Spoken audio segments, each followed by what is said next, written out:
Inilunsad na ang website na kayang i-monitor ang status ng mga flood control project. Mabibisto rin dyan ang mga ghost project. Nasa frontline ang balitang yan si Gio Robles.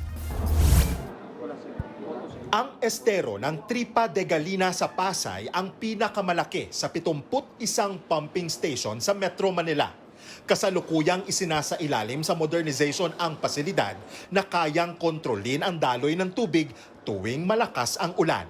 1.6 billion pesos ang pondong inilaan ng DPWH para rito na sinimula noong 2023 at inaasahang matatapos sa darating na Nobyembre.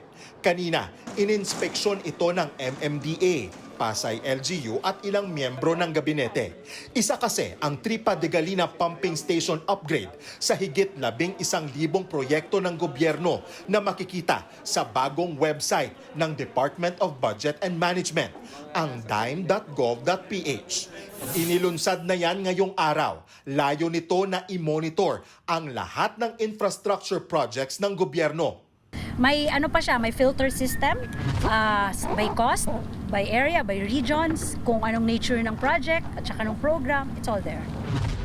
Ayon pa kay Secretary Pangandaman, gagamit din ng satellite at drone imagery para mabantayan ang mga proyekto bago maglabas ng panibagong pondo.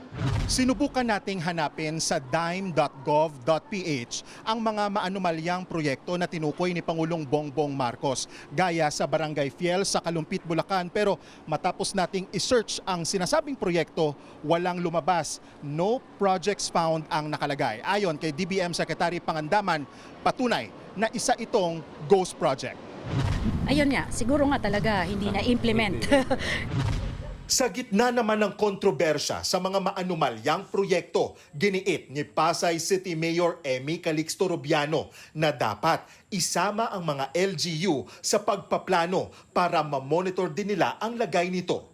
Because this is our home, parang mas alam po namin ang pangangailangan, ano magiging priority. Sana nakikipag-ugnayan muna.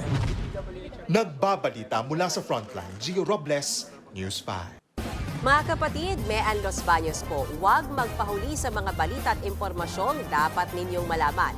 Para sa mas malawak na balitaan at diskusyon, mag-follow at mag-subscribe na sa social media pages ng News 5.